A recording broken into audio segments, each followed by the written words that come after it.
여러분 안녕하십니까? 삼육대학교 부설 선교회 사회문제연구소 소장 송창호입니다. 여러 바쁘신 와중에도 오늘 이 춘계 세미나에 와주신 여러 성도님들과 또 모든 분들께 감사드립니다. 또 여러 가지 일로 이 자리에 같이 참석하시지 못하시지만 이 방송을 통해서 이 세미나에 참석하시는 우리 모든 분들께도 진심으로 감사를 드립니다. 이번 주제는 여기에 있는 것처럼 우리 한국 재림교회 내에 교회 합병과 개척에 대한 같은 이슈들을 좀 선교적으로 생각해 보고자 하는 내용입니다. 여러 가지 많은 의견들이 또 있으시겠지만 이번 기회를 통해서 그 의견들을 좀 모아보고 또 나아가서는 이번 기회를 통해서 우리 선교적으로 이 교회 합병과 개척 문제를 어떻게 풀어가야 될지를 이렇게 논의를 시작하는 좋은 출발점으로 만들기를 기대합니다. 오늘 이 세미나를 시작하면서 먼저 하나의 통계 자료를 소개함으로써 이 세미나를 시작하고자 합니다. 교회 합병과 개척에 대한 인식 조사 결과인데요. 물론 이것은 교회 합병과 개척에 대한 인식만을 조사하기 위해서 한 것이 아니라 한국연합회 교회성장연구소에서 아마 얼마 전에 3월과 4월에 여러 교회에서 우리 성도님들과 목사님들을 대상으로 해서 교회와 관련된 여러 가지 조사들을 한 것을 아마 기억하실 것입니다. 그 중에 추가적인 질문으로 한 내용들인데 그 내용만 좀 정리한 것입니다. 재림성도 664명, 목회자 338명을 이렇게 표본으로 했고요. 우리 연합회 교회성장연구소에서 조사한 내용입니다. 이 전체적인 내용들 분석은 우리 대학원 상담심리학과의 대학원생들과 우리 정구철 교수님께서 수고해 주셨습니다. 첫 번째 질문은 단일 교회가 어느 정도의 규모가 적절하다고 생각하느냐 하는 내용입니다. 파란 거는 성도님들이시고 그다음에 우리 다른 분 이 빨간 거는 목사님들이시죠. 자, 50명 이하 뭐 얼마 안 됩니다. 그래서 51명에서 100명이 우리 성도님들은 55.8%가 그 정도가, 그러니까 성도들 중에 반 이상은 우리 교회 규모가 뭐 저 정도면 적당할 것 같다. 그 다음에 100명에서 300명이 34.7%. 목사님들 생각은 조금 좀 더 커졌으면 좋겠다 생각하신 것 같습니다. 그래서 51명에서 100명이 26.3%의 목사님들께 생각하셨고, 가장 많이 거의 60% 이상이 100명에서 한 300명 정도가 교회가 그래도 가장 적당하다 이렇게 말씀하셨습니다. 그다음에 효과적으로 선교를 하기 위해서 교회를 합병할 필요가 있다고 보십니까? 이렇게 질문을 드렸더니 성도님들은 예가 56.5%에 비해서 목사님들은 약 한 74.2%, 거의 4분의 3 정도 되시는 목사님들이 효과적으로 선교를 하기 위해서는 합병할 필요가 있다. 또 우리 성도님들은 한 절반 정도 이상이 이렇게 대답을 하셨습니다. 만약 합병이 필요하다면 어떤 이유가 가장 큰 이유냐? 교인 수가 좀 늘어나야 되겠다 하는 쪽과 이제 고령화 문제가 이렇게 성도님들은 가장 많이 대답하신 반면에, 물론 우리 목사님들도 교인 수를 많이 말씀하셨지만 선교지의 중복 문제를 좀 25.3%로 많이, 선교지가 이렇게 같이 중복되는 지역들이 많이 있다. 그래서 이런 이유로 좀 합병을 한다면 그런 이유가 많다 말씀하셨습니다. 끝으로 우리 교회, 내가 지금 다니고 있는 교회는 교회 개척에 대한 의지가 있냐 했더니 성도님들은 그렇다가 48%, 그렇지 않다가 38% 정도 됐는데, 목사님들은 그렇지 않다가 47%, 그다음에 그렇다가 25% 정도 이렇게 되었습니다. 전체적으로 좀 이렇게 개척에 대한 내용들이 이렇게 성도님들은 상대적으로 조금 더 높으신 쪽이고, 목사님들이 상대적으로 합병 쪽에 약간 더 이렇게 조금 더 이렇게 긍정적이지 않은가 하는 이 내용만 보면, 물론 이것을 연령별, 그다음에 성별, 그다음에 직분별 이걸 다 분석해 보면 조금 더 자세한 데이터가 나오리라고 생각합니다. 그것은 추후에 기회가 될 때 한번 하도록 하겠습니다. 이런 전체적인 우리 성도들의 인식을 가지고서 이것에 대해서 혹은 또 이런 베이스를 가지고서 우리가 합병과 개척 문제를 오늘 한번 좀 다루면서 좀 더 포괄적인 내용들을 좀 생각하겠습니다. 먼저 뜨거운 박수로 좀 환영할까요? 네.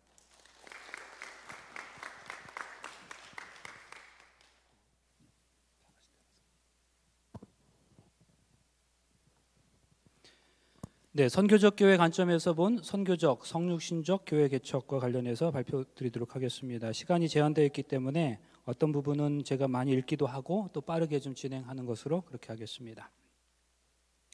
예수께서 2000년 전에 하셨던 내가 이 반석 위에 내 교회를 세우리니 음부의 권세가 이기지 못하리라는 이 말씀이 오늘날에도 여전히 변함없는 진리라면, 그리고 그것이 종래에 분명히 실현될 것이 확실하다고 믿는다면 오늘날 이 사회의 도전들로부터 교회는 어떠한 반응을 드러내 보여야 할까? 이 질문이 제가 이 문제를 제기하고 또 해답으로서 찾아가게 된 계기였습니다. 복음은 서진하고 있습니다. 그렇게 해서 예루살렘에서 시작한 복음이 동유럽으로, 동유럽에서 서유럽으로, 그리고 북미 대륙으로, 그리고 아시아로 이렇게 서진해 왔습니다. 그런데 복음이 유럽에서부터 서진해 왔다는 이 말은 시대의 변화와 더불어 나타나게 되는 교회의 선교적 상황 또한 유럽에서부터 차례로 서진의 과정을 거쳐서 경험하게 되었음을 의미합니다. 그런데 이미 세속주의와 포스트 모더니즘의 영향으로 기독교 왕국 시대의 붕괴를 가장 처음으로 경험했던 유럽 교회는 갑자기 예고도 없이 쓰나미처럼 몰려온 이러한 상황을 사전에 예견하고 대처할 만한 충분한 기회를 갖지 못했습니다. 그러나 그처럼 속수무책으로 무너졌던 유럽 교회의 상황은 북미 교회에게는 새로운 경고와 교훈이 되었을 뿐 아니라 얼마 지나지 않아 북미 교회도 그것을 실제로 경험하게 되었습니다. 하지만 북미 교회는 앞으로 유럽 교회의 몰락을 눈으로 지켜보는 동안 학문적으로는 현 시대를 냉철하게 바라보고 그것에 맞는 선교적 원리들을 정립했으며 또한 그것을 실제 교회 상황에 적용함으로 앞으로의 바른 방향을 설정하기 위해서 노력했습니다. 그래서 나타난 것이 시대적으로 나타난 북미교회의 교회갱신 운동이었다고 할 수 있습니다. 3페이지 각주 6번의 내용입니다. 사실 우리가 교회를 운영하는 일은 성서에 기반을 두고 있지만 문화 안에서 수행되어져야 합니다. 그래서 하나님의 선교적 명령을 완수할 교회는 기독론, 선교론, 교회론에 대한 바른 성서적 기초와 이해 아래 끊임없는 상호작용이 이루어질 때 가능하다고 할 수 있겠습니다. 그래서 하나님의 선교적 명령을 완수할 교회가 그러한 것인데요. 기독론이 선교학을 결정짓고 선교론이 교회론을 결정짓게 되기 때문입니다. 그런데 우리가 잘 알고 있는 것처럼 교회 성장 운동은 이 기독론과 교회론 그리고 선교론 가운데서 교회론과 선교론을 접목한 내용들이었습니다. 그러면서 상대적으로 기독론이 약화되는 결과를 가져왔고요. 건강한 교회 운동은 그리스도의 몸으로서의 공동체를 강조하다 보니까 기독론과 교회론을 강조했는데 상대적으로 선교론이 약화되는 경험을 하게 되었습니다. 또 다른 요즘에 나타나는 교회 유형이 있는데, 요즘에 사람들이 영적 경험을 어디서부터 얻게 되느냐, 지역교회에서는 요즘에는 30%에서 35%, 그러나 2000년도에는 70%였습니다. 가로 안에 파란 것이 2000년도 대안인데요. 대안적 신앙 공동체는 이전과 지금과 다르지 않은데, 가족은 이전에는 5%였다가 지금은 30% 이상, 그리고 미디어나 예술 문화가 이전에는 20%였다가 지금은 30% 이상이 경험되어지고 있습니다. 교회 밖에서 더 많은 부분들이 영적 경험들이 나타나고 있는 것입니다. 그래서 사람들은 기독론과 선교론 쪽에 집중한 또 다른 유형이 나타나고 있습니다. 그런데 이것은 상대적으로 교회론이 약화되는 결과를 가져오게 됐습니다. 이상적인 성경적 교회는 기독론과 교회론 그리고 선교론이 같이 갈 때 정확하게 또 우리가 하나님께서 말씀하시는 그런 교회론을 말씀하고 있는 것이 아닌가 생각됩니다. 요즘 들어서 한국 교회와 미국 교회를 좀 비교해 보면 그 교회 개척에 대한 여러 관심들을 좀 차이를 알게 되는데, 한국에서 얘기하는 가장 큰 인터넷 대표 서점 중에 하나는 예스24와 미국에서 인터넷 대표 서점인 아마존닷컴을 비교해 보았습니다. 예스24에서 교회 개척이라고 하는 단어를 검색해 보면 약 60권의 책이 검색됩니다. 그런데 아마존닷컴에서요, 교회 개척을 의미하는 철치 플랜팅을 검색하면 그 수가 900개가 넘는 것이 나타나고 있습니다. 또 살펴보게 되면 교회 합병을 검색해 봤습니다. 예스24에서는 하나가 검색되는데요. 그마저도 합병에 반대한 교회들이 세운 교회, 뭐 이런 교인들이 세운 교회, 이런 내용이 있습니다. 그런가 하면 아마존닷컴에서는 교회 합병을 의미하는 철치 몰저스 검색을 하면 약 꽤 많은 숫자들이 또 나타나고 있습니다. 그래서 교회 합병이나 교회 개척은 한국 교회보다는 미국 교회가 훨씬 더 활발하게 연구와 그 논의가 진행되어지고 있음을 의미하는데, 이러한 현상은 21세기에 들어서면서 급변한 선교적 환경으로 인해서 복음주의와 에큐메니칼 양신형에서 모두 공통적으로 화두가 되게 있는 선교적 교회와 무관하지 않을 것이라고 생각합니다. 재림 교회에 있어서도 북미 지회에서 또 미국 교회에서 훨씬 더 많은 교회 개척과 관련한 연구들이 이루어져 왔습니다. 특별히 북미 지회에서는 플랜트 1000 운동이라고 해서 2016년도부터 2020년 5년 동안에 매년마다 200개의 교회를 개척하는 프로젝트가 진행되고 있습니다. 그 이후로 3년째를 맞이했던 지난 28년 11월에 연말행정위원회에서 지난 3년 동안의 노력의 결과로서 모두 560개의 교회들이 개척되었다고 보고되었고요. 개인적 접촉을 통해서 북미 지회 담당자에게 확인한 결과 2019년 3월 20일 현재 적어도 600개 이상의 교회가 개척되었다고 얘기를 전해드렸습니다. 그러니까 매년마다 200개 교회 개척이 현재로서 진행되고 있는 모습을 확인할 수 있겠습니다. 먼저 초기 교회 개척의 모습입니다. 북미주에서 재림교회가 조직된 이후 첫 100년 동안 교회 개척 운동이 괄목할 만한 성공을 이루었다는 것은 이미 잘 알려진 사실입니다. 이것과 관련한 내용들은 여러분 받으신 책자를 좀 확인하실 수 있을 거라고 생각합니다. 조금 더 잠깐만 언급을 좀 드리자면, 심지어 당시 배틀크릭에 있는 재림교회 가장 큰 교회에서도 유급 목회자가 없었습니다. 몇 년 동안은 제임스 와이시 그 교회 목회자로 있었지만 같은 기간 동안 그는 대총회장으로 봉사하고 있었으며 출판사업과 의료사업의 책임도 동시에 맡고 있었습니다. 목회자로서의 그의 사역은 극에 속했던 지역교회에 대한 헌신이었습니다. 다른 말로 말하자면 이것은 그의 목양의 책임은 목사가 아닌 지역교회 장로로서 봉사한 것이었음을 의미합니다. 그래서 엘렌 화이트는 초기 재림교회의 특징은 교회 개척 운동이라고 주장하면서 그것이 지속되어야 할 교회의 모델임을 반복하여 강조했습니다. 당시 대총회장이었던 아더 다니엘스 역시 재림교회가 이 모델을 놓치는 순간 교회는 죽게 될 것이라고까지 단언하게 되었습니다. 선교에 대한 이러한 헌신의 결과는 19세기 교회의 놀라운 성장을 가져왔는데요. 대부분의 재림교회 목회자들이 주된 사역이 바로 이것이었기 때문에 교회는 놀라운 비율로 개척될 수 있었습니다. 이거는 초기 재림교회 시대의 이야기라면, 포스트 모던 시대에 있어서 재림교회는 어떠한 역량들을 발휘하게 되었는가, 사실 제 논문에 언급되고 있는 내용이지만요. 지난 2004년도에 과연 이 교회 개척이라고 하는 것이 교회 성장으로서의 전략인지, 그것이 얼마나 효과적인지에 대한 논문이 발표되었습니다. 그러면서 최근 뉴욕 앞회가 5년 동안 100개의 새로운 교회 개척을 목표로 진행하는 프로젝트를 진행하고 있음도 제 논문에 얘기하고 있습니다. 사실 뉴욕 합회는 단 한 개의 단일 합회지만 우리 한국보다 사이즈가 큽니다.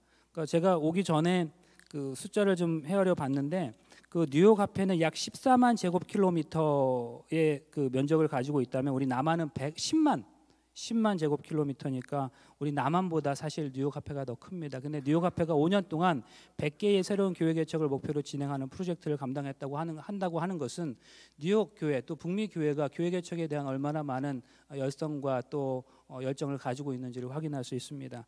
18페이지 제 각주에 얘기하고 있는데요. 사실 우리 한국연합회는 17년 11월에 열린 연례행정위원회에서 2018년 교회 사업의 목표로 제시했는데 교회 개척을 7개로 설정했습니다. 그래서 요거는 제가 한해 그 데이터긴 하지만 조금 비교해 봐도 우리가 북미 교회보다 교회 개척의 열정과 그 다음에 이런 계획들이 조금 덜한 모습으로 나타나고 있습니다. 북미 교회에서 교회 개척, 그리고 이것이 얼마나 효율적이고 효과성이 있는지를 증명하고 나니까 다른 주변의 국가들에서 이 부분에 대해서 또 관심을 가지게 되었습니다. 그래서 호주 등에서 교회 개척의 운동이 이것이 과연 다른 지역에서도 효과성이 있는지에 대한 연구가 나타났고요. 그래서 이것에 대해서 여러 결과들을 나타내면서 몇 가지 필요한 내용들이 성립이 되고 준비가 되면 얼마든지 여러 지역, 어느 지역에서든지 이것이 가능하겠다고 하는 것이 우리 재림교회 또 논문으로서 나타나고 있습니다. 이 연구의 말미에서 호주와 같은 서부 지역은 미국과는 다른 상황으로 인해서 교회 개척의 정착에는 많은 장애물들이 있을 것을 시인하면서도 빠르게 재상생할 수 있는 교회 개척 운동이 되기 위해 몇 가지 원칙들을 제시하셨습니다. 그런데 그 원칙들은 이미 북미주에서 교회 개척과 관련해서 논의되고 확인되었던 내용들과 크게 다르지 않습니다. 이 말은 교회 개척을 통한 선교가 필요한 원칙에 따를 때 어느 곳에서나 가능함을 의미한다고 할 수 있겠습니다. 러셀 브릴은 교회 개척의 장점으로 한 10가지를 얘기했었는데요. 이 부분은 좀 넘어가도록 했습니다. 저는 교회 개척을 논의하면서 과연 이것이 교회 성장으로서의 새로운 대안일까? 아니면 우리가 다른 부분에서 접근해야 할 것인가를 생각하게 됐는데 그것은 바로 이것이었습니다. 교회 개척은 새로운 대안인가? 아니면 교회의 정체성 회복인가? 저는 그러면서 정체성의 회복으로서의 교회 개척 운동에 포커스하게 됐습니다. 몇 가지 이유를 제시합니다. 첫 번째, 이것이 선교의 통정적 개념 때문입니다. 피터 와그너는 오직 성령이 너에게 임하시면 너희가 권능을 받고 예루살렘과 온 유대와 사마리아와 땅끝까지 이르러 내 증인이 되리라 하시니라는 말씀에 대하여 하나님의 선교는 동일 문화권에서 유사 문화권 그리고 유사 문화권에서 다시 타 문화권 선교로 이어져야 함을 분명히 하고 있습니다.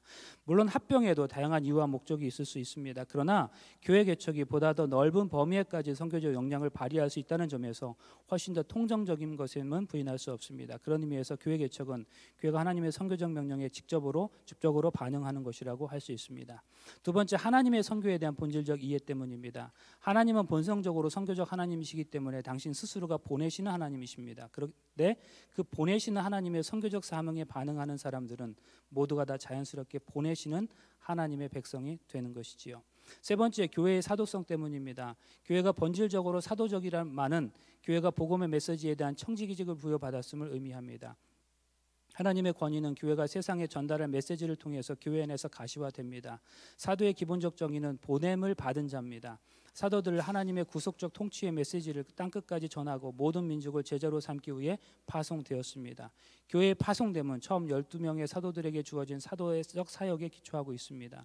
교회의 한 부분을 구성하는 모든 신앙 공동체는 이 파송됨을 계승하고 있습니다. 그런 의미에서 교회 개척은 이러한 본질을 드러낸다고 할 수 있습니다.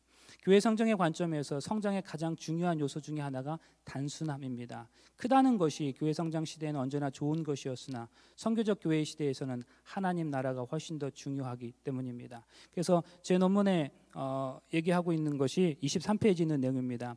교회 성장 운동에 있어서 그것이 큰 것이 더 좋은 것이라는 개념을 가지고 있다면 교회 개척 운동은 작은 것이 더 좋은 것이라는 개념에서 출발한다고 주장합니다. 크다는 것이 교회 성장 시대에는 언제나 좋은 것이었으나 선교적 교회 시대에서는 하나님의 나라가 훨씬 더 중요하기 때문입니다. 다섯 번째, 교회의 건강을 유지하는 것과도 관계가 있습니다. 새로운 교회들은 교회의 다양한 사역을 위해 더 많은 사람들의 헌신과 참여를 필요로 하게 되고 그것은 더 많은 사람들의 활발한 교회 활동에 참여하게 됨을 의미합니다. 더 많은 신자들의 교회 사역과 선교회의 참여는 곧 건강한 교회로 이어질 수 있습니다. 이는 통합된 교회에서 신앙생활을 하는 신자들의 영적 만족도 조사에서 이전 교회에 비해 교회 프로그램에 대한 만족도는 증가했으나 자신의 영적 성숙에는 도움이 되지 않았다고 응답한 것과 같이 비교된다고 할 수 있습니다. 결론입니다. 피터 와그너는 하늘 아래서 가장 유일하게 효과적인 전도 방법은 새로운 교회를 개척하는 것이라고 했습니다. 뿐만 아니라 오브리 멜퍼스도 죽어가는 교회들이 그들의 생존을 위한 가장 중요한 해결책은 바로 교회를 새로 시작하는 것이라고 했습니다. 쇠락해가는 교회가 다시 생명력을 있는 교회로 전환할 수 있는 비결은 교회의 사명을 새롭게 하는 것이며 그것을 위한 가장 효과적인 대안이 곧 교회에 개척하는 것임을 강조하고 있는 것입니다. 선교적 교회는 교회 개척이 교회적 본질에 더 가깝다고 믿습니다. 그러나 그렇다고 해서 교회 합병을 반대하는 것이 아닙니다. 교회는 교회를 둘러싼 문화와 상황을 무시할 수 없기에 선교의 메시지는 양보하지 않으면서 선교의 형태와 방식은 시대에 따라 다르게 나타날 수 있기 때문입니다. 교회는 건물 이상의 그 무엇을 의미합니다. 그러므로 단순히 예배당 건축을 성전 건축이라고 오도하기보다는 성도들로 하여금 진정한 성전은 각자의 삶의 현장에서 주님이 거하시는 삶을 살아갈 때 이룰 수 있는 것임을 일깨워야 합니다. 초라한 예배당에서도 천국을 누릴 수 있고 하루 벌어 하루를 살아도 성전된 삶을 살 수 있는 것을 심어주어 모든 일을 어떤 자리에서 하든지 그리스도인이 당당하고 즐겁고 행복하게 살아가도록 해야 교회가 살아납니다. 단순히 교회 개척이라는 문자적 의미를 넘어서 항상 밖으로 손을 뻗어 온 세상에 복음을 전파할 때까지 새로운 땅을 향해 나아가는 선교적 열정과 정신이 우리에게 얼마나 있는지 스스로 자문해 보아야 할 것입니다. 그것이 오히려 오늘날 우리 재림교회에 필요한 정신이고 회복해야 할 사명이며 정체성입니다. 그렇게 될 때 예수 그리스도의 내가 이 반석 위에 내 교회를 세우리니 음부의 권세가 이기지 못하리라는 이 말씀이 우리 삶에서 현실이 될 것입니다. 이상입니다. 네, 감사합니다. 네, 감사합니다. 제목이 의미하는 것처럼 상당히 광범위한 제목이고 또 뭐 세 개로 논문을 나눠서 써야 할 필요도 있지만은 한 번에 우리가 그 교회 개척에 주목하고 또 이해를 갖기 위해서 종합적인 글을 쓰자고 이렇게 시도를 하다 보니까 한 20페이지 정도의 글이 일단 요약이 되었습니다. 그래서 이 페이지를 소리 내어서 읽어 본다고 하면 1시간이 걸릴 내용이기 때문에 지금 15분 동안 진행되는 발표는 가능한 이 사정상 짧게 설명을 챕터에 그저 한두 문장으로 요약할 수밖에 없는 상황을 이해해 주시면 감사하겠고요. 그리고 드린 그 자료들이 또 업로드되어 있는 자료들을 면밀하게 읽어 주셔서 함께 고민하고 또 대안들 찾아가는 그런 기회가 되면 좋겠다고 생각합니다. 먼저 서론에서 저는 7가지의 교회 개척을 주저하게 만드는 그 이유들을 소개했습니다. 큰 교회 사고방식, 큰 게 좋다. 그 다음에 한 교회에는 한 지역에는 하나의 교회가 있으면 충분하다. 세 번째는 전담 목회자에 대하여 의존하는 것이죠. 그리고 네 번째는 교회가 새로 세워지면 기존 교회에 위협이 될 것이라고 하는 것이고, 다섯 번째는 죽어가는 교회 먼저 살리고 개척하자라고 하는 이유가 됩니다. 여섯 번째는 우리가 할 만큼 이미 다 했으니까 이제 교회 개척은 좀 뒤로 넘어가자 생각하는 것이죠. 일곱 번째는 서구 기독교가 퇴보하는 것은 정해진 이치니까 종말적인 상황에서 이거는 예언의 성취다 이렇게 볼 수도 있는 그런 생각들이 있습니다. 제 논문의 이 방향과 이 주제는 이 방향은 실제적으로 이 한국 재림교회에서 교회 개척이라고 하는 것이 어떻게 가능성에 대한 그 이해를 가지고 실천의 이 발걸음을 좀 내디딜 수 있을까라고 하는 그런 차원에서 이렇게 고민하다 보니까 결국 걸리는 문제가 무엇인가 하면은 교회 개척을 접근하고 있는 저희들의 패러다임이 매우 모더니즘에 이제 천착되어 있기 때문에 그것을 극복하고 포스트 모더니즘적 그 한국 사회에서 어떻게 새롭고 신선한 방법으로 교회 개척을 진행할 수 있을 것인가에 대하여 의식을 좀 갖자고 하는 그 필요성이 생겼습니다. 그런 목적으로 제가 말씀을 드리겠습니다. 31페이지의 두 번째 단에 가면 교회 개척은 교회에 대한 새로운 접근법을 가질 때에만 가능성이 열립니다. 다시 말해 근대적 철학의 기초에 동일한 교회를 주조하듯 복사하는 형태의 교회 개척의 개념으로는 동기부여도 되지 않고 결과도 보장할 수 없죠. 교회 건물, 강대상, 장의자, 피아노 등을 갖춰놓고 사람들을 오게 만드는 고책교회 사고방식은 포스트 모던 사회에서 잘 작동되지 않는 것입니다. 또한 교리를 가르쳐 이해시키는 것이 전도라고 보는 인식적 차원의 선교 이해로도 선교적 교회 개척은 불가능하게 됩니다. 선교는 통전적인 것이며 우리의 행동을 넘어서서 인식을 넘어서서 세계관적 지각 병동이기 때문에 그렇습니다. 그래서 이 회심이라고 하는 것은 우리가 가지고 있는 세계관적 변화라고 하는 폴 히버트의 논지를 그대로 전제하고, 그렇다면 지금 교회 개척을 앞두고 있는 재림교회는 어떤 패러다임을 가지고 접근하고 있는가를 확인해야 되겠죠. 그리고 새로운 패러다임을 제시해야 될 필요성이 있습니다. 32페이지에 하나님 나라와 교회 개척입니다. 하나님 나라에 대한 재림교회 교인들의 이제 종말론적 이 이해는 주로 미래에 포커스를 두고 있는 것이지만은 33페이지에 사도행적 1장을 다시 면밀히 읽게 되었을 때에 재림교회, 특별히 엘렌 G. 화이트이 가지고 있었던 하나님 나라에 대한 이 개념은 이 미래뿐만 아니라 현재로 같이 이 텐션, 긴장을 가지고 있는 모습을 확인하게 되는 것입니다. 중간 부분에 사도행적 1장인 교회에 대한 하나님의 목적은 이 점을 분명히 하며 미래적 관점으로 하나님 나라를 기대하는 재림교인들에게 일침을 가합니다. 뭐라고 나와 있냐면 하나님의 그리스도의 나라는 세상에 세워져야만 하였다라고 하는 기술이 1장을 마치면서 결론을 내고 있습니다. 와이슨 교회가 이 현실 세상에서 가지고 있는 실제적인 사명에 대하여 명확하게 인식하고 있었던 것입니다. 그래서 하나님의 교회는 다양한 은사와 성령의 능력을 충만하게 받은 여러 성도들이 모인 궁정이지만 그 마음속에 그리스도께서 거하시는 사람, 그리스도의 사랑을 세상에 나타내는 사람은 모든 인류의 축복을 위하여 하나님과 동역하는 사람이라고 이야기하면서 이 유대 민족들이 실제적으로 주변국들에 어떤 이 영향을 미쳤는지를 요셉과 다니엘의 예를 통해서 언급하고 있습니다. 그리고 난 다음에 33페이지 밑에 그들은 유혹을 피하기 위하여 그러나 실패한 이야기를 이야기하고 있습니다. 세상과 담을 쌓았다. 그들은 이방인의 행습에 동화되는 것을 막는 방편으로 하나님께서 우상 숭배자들과의 교제에 가하신 제재를 그들과 다른 모든 민족들 사이에 장벽을 쌓는 데 사용하였다. 그들은 하나님께서 그들에게 요구하신 예배를 도둑질하였으며, 새천사 기별의 영광을 돌리라고 하는 내용이 여기서 이제 연관성으로 이렇게 이해가 되는 것이죠. 동료 인간들에게 신앙적인 지도와 거룩한 모본을 제공하지 않았다. 자, 만일 교회가 하나님 나라로서 갖게 된 모든 축복들을 우리가 가지고 있는데, 누리고 있는데 세상에 나누지 않고 스스로 고립시켜 세상과 구분되는 길을 가는 것이 곧 하나님께 드릴 예배를 자신을 위해 도둑질하는 것이라고 하는 진술은 전인격적으로 선교하지 않고 개척하지 않는 교회를 향한 경고의 기별이 아니겠는가라는 생각을 하게 된 것입니다. 그 다음 챕터에서는 교회 개척의 문제에 있어서 실제적인 행동을 가로막게 되는, 주저하게 되는 문제가 무엇인가 하면은 교회와 세상 사이의 관계 또는 복음과 문화 사이의 관계에 대한 내용들입니다.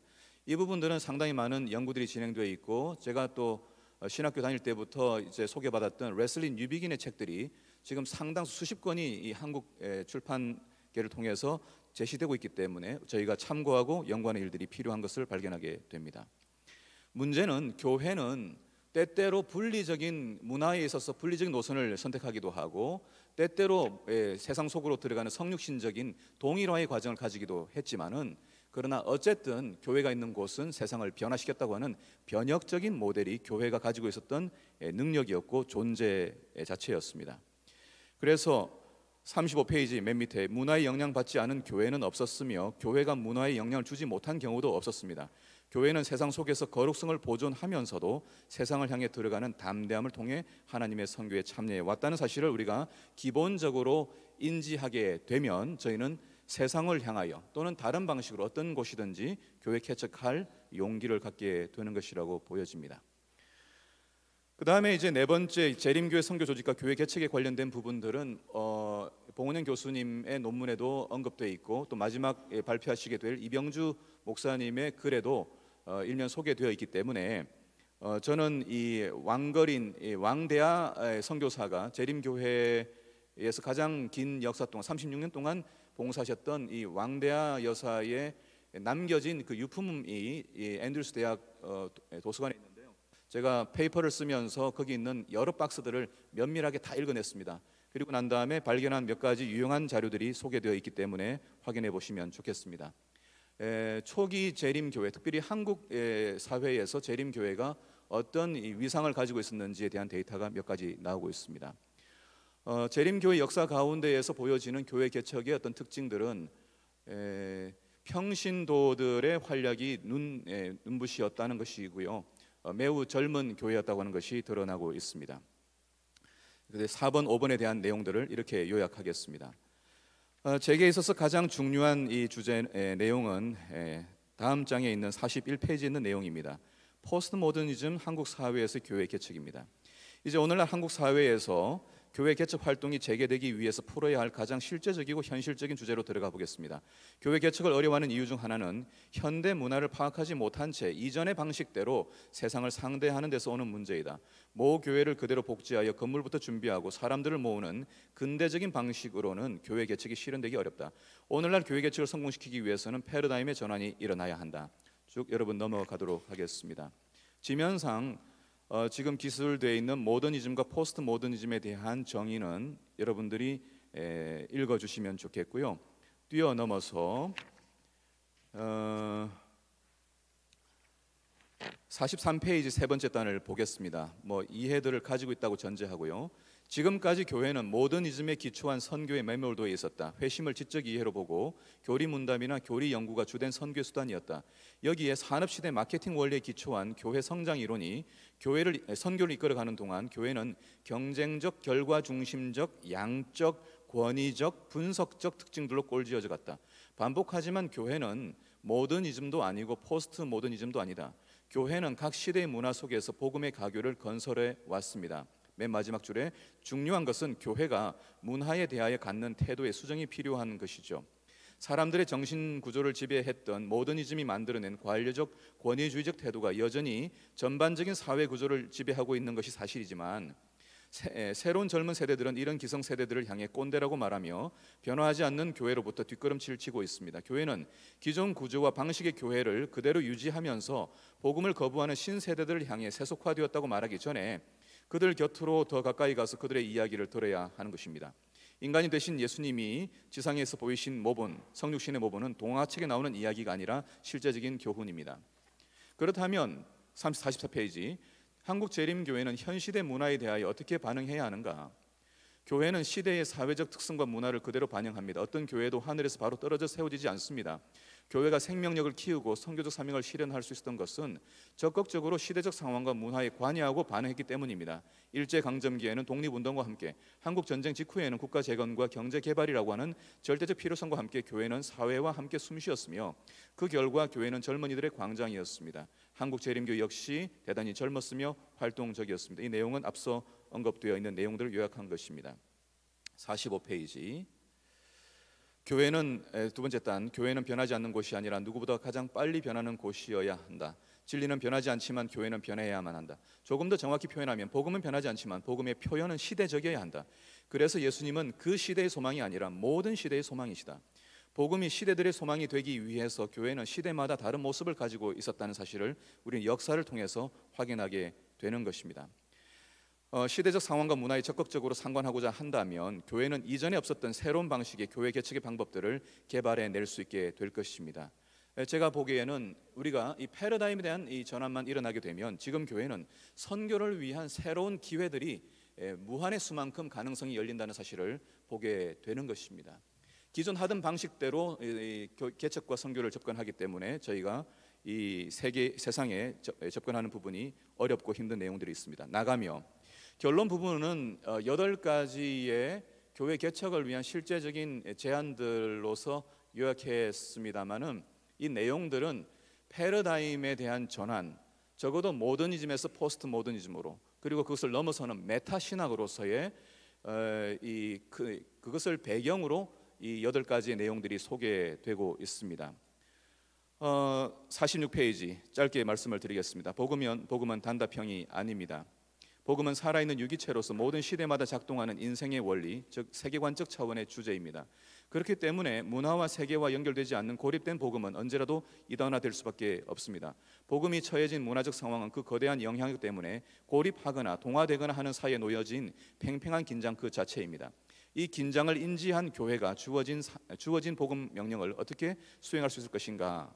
8가지 말씀을 드려보겠습니다. 첫째, 우리가 본 것처럼 교회 개척을 위한 목회자와 평신도의 역할 재수정을 위하여 저희가 아주 심도 있게 논의를 하고 제도를 확인할 필요가 있겠습니다. 두 번째, 후기 세속화 사회에 맞는 통전적 교회 개척을 모색해야 합니다. 고체 교회가 아니라 한국 사회에서 지금 나타나고 있는 여러 필요들을 직접적으로 해결하기 위한 우리 교회 개척의 방법들이 연구되고 시행될 필요가 있겠습니다. 세 번째, 합회나 연합회가 지역 교회에 대한 이니시에이티브를 지는 것이 아니라 지역 교회가 이번에 2020에서 두고 있는 것처럼 지역 교회가 선교 전략들을 자체적으로 개발할 수 있도록 돕는 역할이 합회나 연합회가 되어야 할 것입니다. 네 번째, 작지만 서로 연결된 네트워크 교회를 개발할 수 있겠습니다. 지금 교회 개척하면은 100명, 200명을 생각하지만 그러나 노마드적으로 움직이면서 할 수 있는 또는 소규모 필요에 따라서 움직일 수 있는 교회 개척들은 젊은이들이 얼마든지 움직일 수 있다고 생각이 됩니다. 다섯 번째, 공감을 통해 사람들의 실제 필요를 발견하고 그들과 동등한 입장에서 교회 개척을 시작해야 합니다.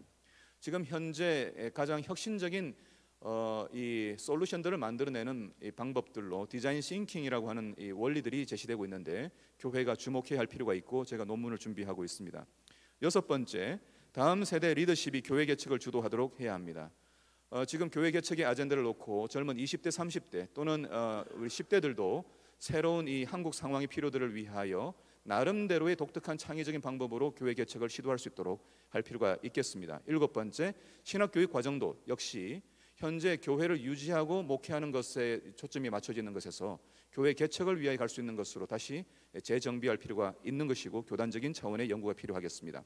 여덟 번째는 교회 개척을 위한 지원 체계가 마련되어야만 실패를 두려워하지 아니하고 교회 개척을 시도할 수가 있겠습니다. 이러한 내용들을 가지고 저희들은 하나님의 나라를 기다리면서도 이 땅에 지내는 동안에 하나님 나라가 구체적으로 실현되는 일에 다양한 방법으로 교회 개척을 시행해 볼 수 있다고 생각됩니다. 이상 발표를 마치겠습니다.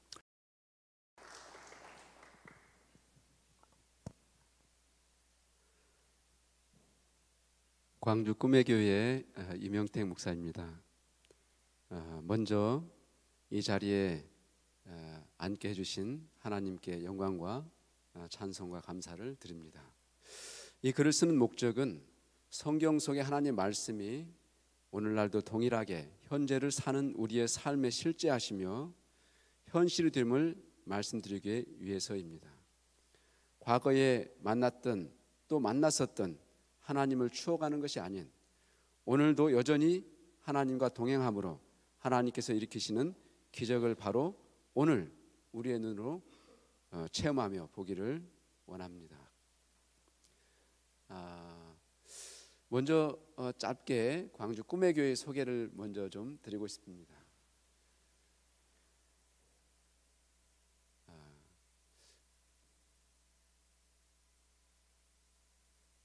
개척은 새로운 땅으로 향한 발걸음입니다. 그리고 새로운 사람들을 만나고 또 새로운 모든 것들이 새롭게 시작되는 것, 낯설고 또 사실은 굉장히 어려운 환경 속으로 발걸음을 내딛는 어드벤처, 모험이 아닌가 생각되어집니다. 그러나 혼자 가는 모험이 아니라 하나님과 함께 떠나는 모험이기 때문에 일반적으로 우리가 떠나는 모험보다도 또 여행보다도 더 의미 있고 또 많은 기적들을 체험할 수 있는 축복의 시간들이라고 생각하며 또 그렇게 체험하였습니다. 광주 꿈의 교회는 광주 지역의 새로운 신도시 지역인 광주 수안 신창지구 그쪽 지역에 세워지게 되었습니다. 광주에서 가장 인구 밀도가 높고 제가 담당하고 있는 그 지역이 약 20만 정도, 그 지역만 한 20만 정도 되고 교회가 세워진 1km 반경 안에 초등학교가 6개, 중학교 4개, 고등학교 4개, 대학교 하나가 있습니다.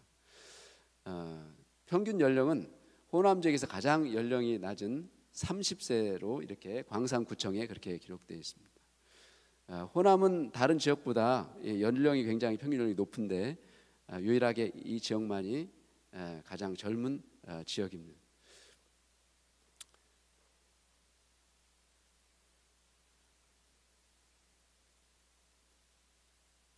(2017년 2월에) 첫 발령을 받았고요. 그리고 5월 23일 날 현재 있는 그 교회 상가 지역을 임대해서 리모델링을 시작하였습니다.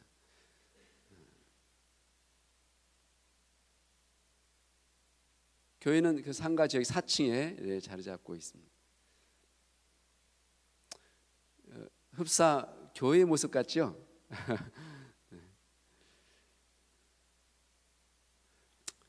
시간적인 관계 때문에 이렇게 이 책자에 있는 내용을 이렇게 읽으면서 함께 보도록 하겠습니다.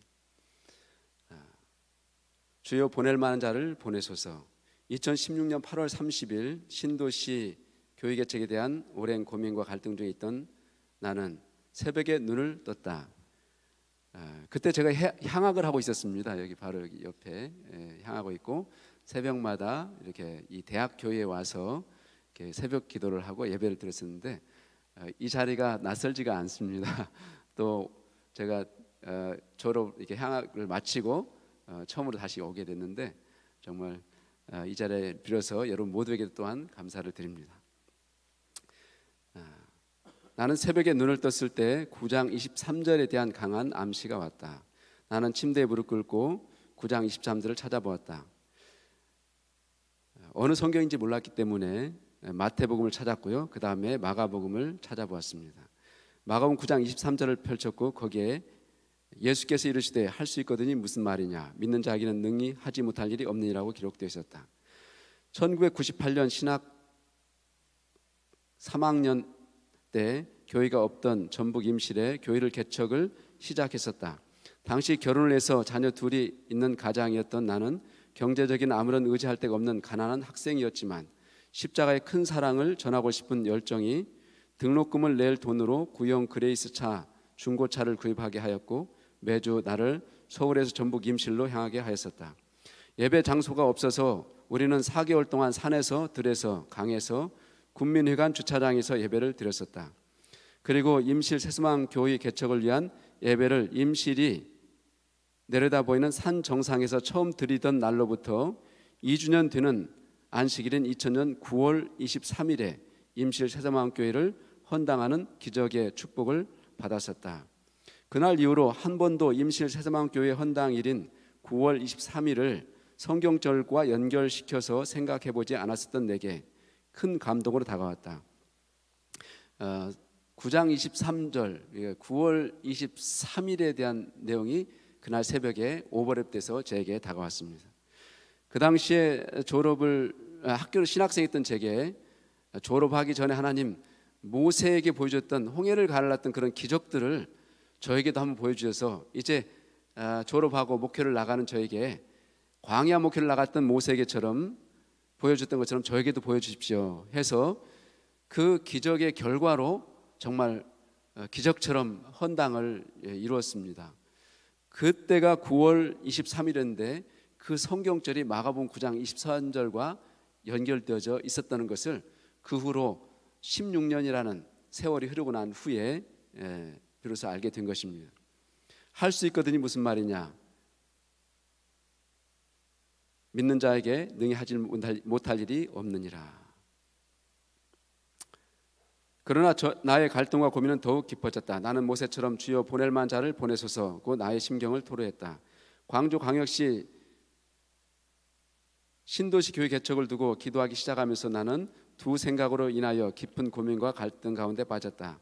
한편으로는 오랜 꿈이었던 대도시 개척에 대한 소망과 한편으로는 처한 나의 환경이 또 상황이 나의 고개를 내젓게 하였었다. 당시 나는 신대원에 향학 중에 있었다. 나의 열정은 식어 있었고 아내는 스스로 건강을 회복하지 못하여 오랜 투병 가운데 있었다. 처음 임실 새소망 교회 개척을 시작하면서 시작된 나의 목회 여정은 4년을 제외하고는 개척 교회와 해외 선교지에서 보냈었다. 나와 나의 아내는 많이 지쳐 있었다. 이제는 평범하게 목회를 하고 싶었다. 아니 혹 하나님께서 허락하신다면 희망 퇴직을 해서 목회를 떠나 평범하게 살고 싶다는 바람도 있었다. 그러나 여기에 기록되지 않았지만 사실 저희 집사람이 저에게 2016년도에 이런 이야기를 했었습니다. 여보, 이제 제가 평생 내가 당신 따라다니면서 이렇게 당신 알다시피 최선을 다해서 헌신을 다했고 또 수고했고 이제 병까지 얻었는데 이제 나를 위해서 목회를 좀 그만두고 평범하게 살면 안 될까? 그 이야기를 저에게 2016년 한 8월경에 저한테 그 이야기를 했었습니다. 그랬던 저였기 때문에 사실 다시 개척교회를 시작한다는 것은 엄두도 나지 않는 일이었습니다. 그래서 정말 벗어나고 싶었습니다. 주님, 젊고 열정 있는 젊은이를 보내시지요. 저는 이제 평범하게 목회하며 살고 싶습니다. 그때 하나님께서는 가라. 모세는 80세였다. 사실은 제가 그때 나이가 49이었는데 몸과 마음은 한 90은 되지 않았을까 싶습니다. 그러던 중 2016년 12월 31일 안식일이었습니다. 향학 중에 있었기 때문에 교회를 맡고 있었지 않았었는데 너무나 괴롭고 힘든 시간을 밤새 고민하다가 새벽 일찍 짐을 챙겨서 집을 나섰습니다. 어딘가 기도하러 떠나고 싶었습니다. 무작정 집을 나선 나는 어느덧 강남 터미널에 와 있었습니다. 한없이 강남 터미널 대합실에 앉아 있었습니다. 시간을 보니 9시 30분.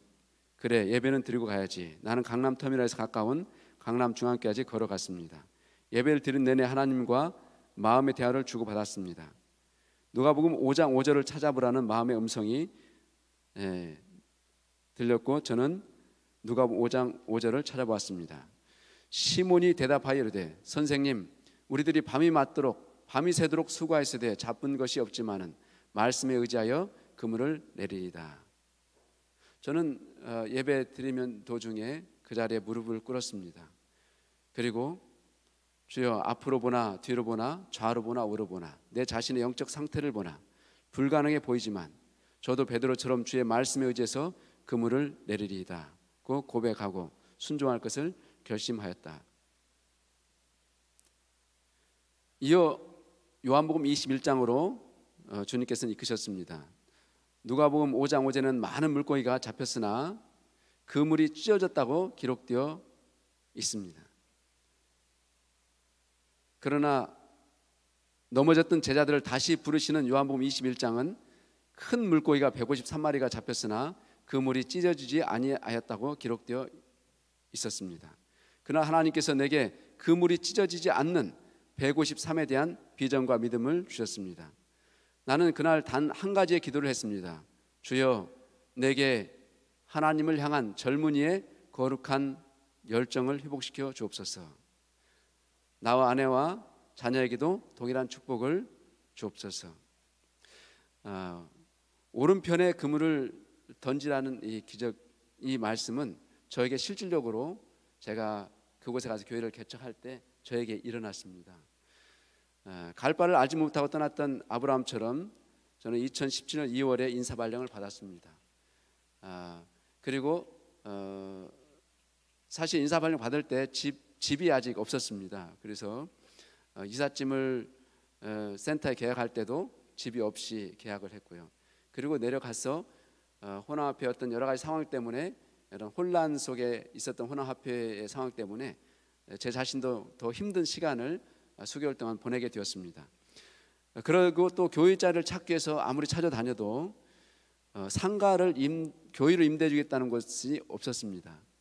대부분 교회를 하겠다고 하면 상가 미안하지만 목사님 임대해 드리기가 곤란합니다, 이렇게 답이 왔었습니다. 그렇게 교회 찾기를 3개월 만에 4월 말 정도에서 한 군데를 찾았는데 뭐 자세한 내용은 여러분들이 내용을 읽어보신 것으로 대체하면 좋겠습니다. 건물주가 임대를 해주겠다고 처음에는 했는데 나중에는 다시 임대를 못 해주겠다고 이렇게 왔습니다. 제가 직접 만난 건 아니고 부동산 중개인을 통해서 이루어진 대화였는데, 그 이유는 이분이 광주의 모 장로교회 집사이셨는데 저희가 여러분들 알다시피 저희 교회를 세운다 하니까 이분이 곤란함을 겪었던 것 같아요. 그래서 제가 이 부동산 중개를 통해서 한 번만 이분을 만날 수 있게 해주십시오 해서 이 건물주와 통화를 했고, 이 건물주는 지금 미국에 지금 출발하기 직전입니다. 여기는 인천 공항인데 나중에 연락하시죠 하고 이렇게 전화를 끊었습니다. 그 뒤로 9일을 기다려서 이 건물주를 다시 처음으로 만났는데, 제가 제 개인적인 간증을 하면서 이분이 선교에 대한 굉장한 열심이 있는 분이었기 때문에 제가 해외 선교사로 9년이 있었습니다. 9년 동안 있었습니다. 그리고 또 이렇게 하나님 부르심으로 이제 개척하기 위해서 또 이렇게 왔습니다. 하며 제 간증을 짧게 드렸는데, 제 간증을 듣고 나면 이 건물주께서 목사님 제가 임대해드리겠습니다. 그러면서 본인의 간증을 하는 것입니다. 근데 본인의 간증을 하는데 이분이 선뜻 자기가 이 건물을 짓고 이름을 153빌딩이라고 지었습니다 라고 하는 것입니다. 방금 말씀드렸듯이 제가 2016년 12월 31일 날 153에 대한 비전을 하나님께 주셨는데, 지금 현재 이 교회가 세워진 상가를 임대한 것이지만 꿈의 교회가 세워지고 지금 예배드리는 장소가 그 건물이 153빌딩에 세워졌습니다. 이것은 저에게 하나님께서 주신 놀라운 기적 같은 사인이었습니다. 사실은 제가 이 대만에 선교사로 있을 때 제 선교지가 대만의 그 핑전이라는 곳에 도시에서 선교사로 있었는데, 그 지역이 제 고향이 전라북도 정읍시 영어면 신영리인데 그 지역이 우리말로 말하면 신영리입니다. 제가 그 선교지로 간지 한 4, 5개월 이상 지나고 난 뒤에 그 지역 이름이 신영리라는 걸 알게 되었습니다. 그 전에는 주소가 신주소를 우리처럼 쓰기 때문에 전혀 몰랐었는데, 그리고 첫 번째 침례자가 번지수가 197번지였습니다. 저희 고향집이 신영리 197번지입니다. 그와 같은 동일한 이 기적을 하나님께서 이곳 광주에서도 저에게 다시 한번 보여주셨습니다. 사실 지면상의 문제와 시간적인 문제로 정말 많은 어떤 개인적인 간증들이 있지만 여기서 할 수 없는 것이 참 아쉽습니다. 그런데 하나님께서 분명한 것은 저에게 끊임없이 보여주셨습니다. 마치 성경의 제자들이 예수님의 부르심에 응해서 나갔을 때 그 앞에서 끊임없이 기적을 일으키셨던 것처럼 38년 중풍의 자를 이렇게 세우시고 손 오그란 자를 펴시고 앉은 병이 이렇게 세우시고 소경을 눈뜨게 하시고 귀 머거리를 다시 듣게 하시고 심지어 문둥병자를 다시 깨끗게 하시고 심지어는 죽은 나사로를 부활시켰던 그 하나님께서 동일하게 제 앞길에서도 그렇게 보여주시는 체험들을 하였고 지금도 하고 있습니다.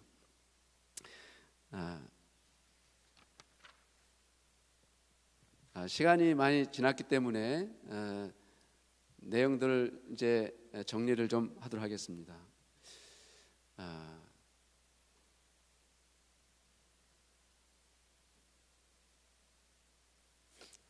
저희 가장 간절한 기도는 추수할 일꾼을 보내달라는 것이었습니다. 누가복음 10장 2절에 보면 주인에게 청하여 추수할 일꾼을 보내주소서 하라. 이 말씀이 저에게 다가왔고 처음 교회를 개척을 시작할 때 저희 가족 3명, 저희 딸아이는 대학을 공부하고 있었기 때문에 저와 저희 집사람과 저희 아들 3명이서 첫 예배를 2017년 7월 1일 첫 예배를 드렸습니다. 그 뒤로 4개월 동안 교인이 딱 1명 더 늘었습니다. 장애가 있으신 현동건 집사님이 1시간 정도 전동 휠체어를 타고 이렇게 오시는 분이 개척을 시작한 지 한 달 정도 지나고 난 후에 개척교회를 돕고 싶습니다 해서 오셨습니다. 그리고 그분과 함께 이렇게 4개월 동안 같이 예배를 드렸습니다. 그 후로 이제 많은 도움들과 여러 가지 했던 일들이 있었지만 저에게 가장 큰 기도 제목은 주의 말씀에 의지해서 주인에게 청하여 추수할 일꾼을 보내주사 하는 것이었습니다. 그래서 제가 작년 7월부터 4개월 동안 그쪽 제가 맡고 있는 선교 지역을 도는데 자전거로 한 2시간 정도 도는데 매일 새벽마다 또 아침마다 매일같이 자전거로 돌면서 기도했습니다. 주님, 일꾼을 보내주소서. 함께 동역할 수 있는 동역자들을 보내주십시오. 정말 제가 평생에 그와 같은 간절함으로 기도했던 적이 과연 몇 번 있었을까 싶을 만큼 정말 간절함으로 수개월을, 하루 이틀 날 수개월을 그렇게 기도했습니다. 그런데 하나님께서 그 기도를 응답해 주셨고 올해 드디어 일꾼 12명으로 꿈의 교회가 시작됐습니다.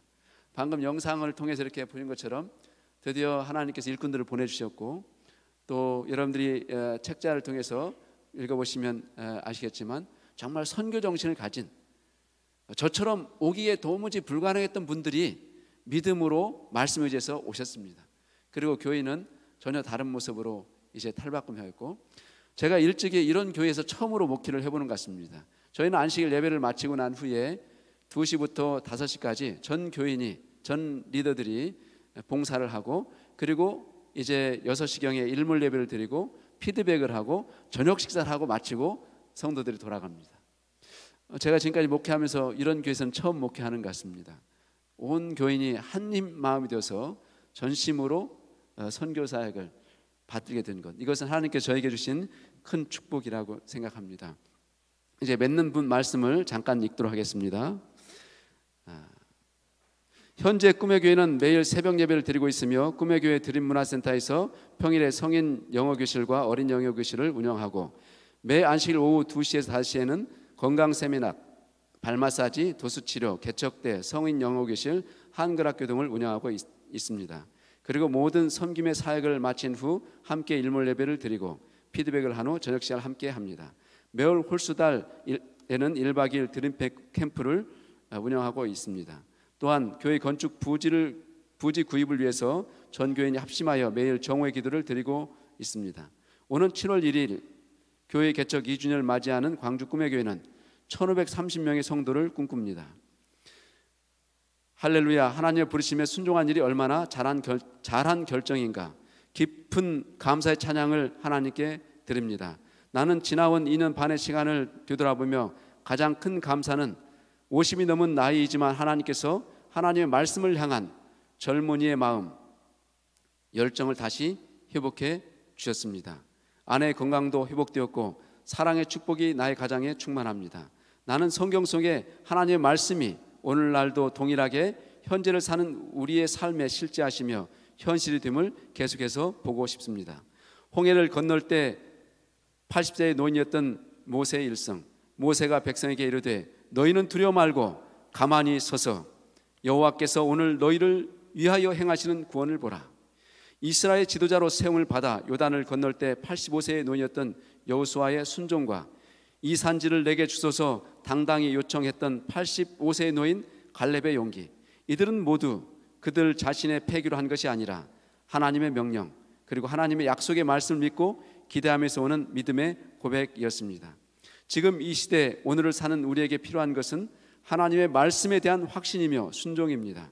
그 말씀이 오늘 우리에게 현실됨을 고백하고 우리가 주의 말씀이 이루어지는 통로, 곧 그 주체가 되기를 결심하는 것입니다. 성도 여러분, 하나님의 기적은 모세처럼 베드로처럼 우리가 하나님의 부르심에 순종해서 발걸음을 내디딜 때 시작됩니다. 광주 꿈의 교회는 하나님께서 이 땅에 세우기를 소원하셨던 교회, 하나님 안에 하나 되어 주님의 꿈을 이루어드리는 교회입니다. 감사합니다.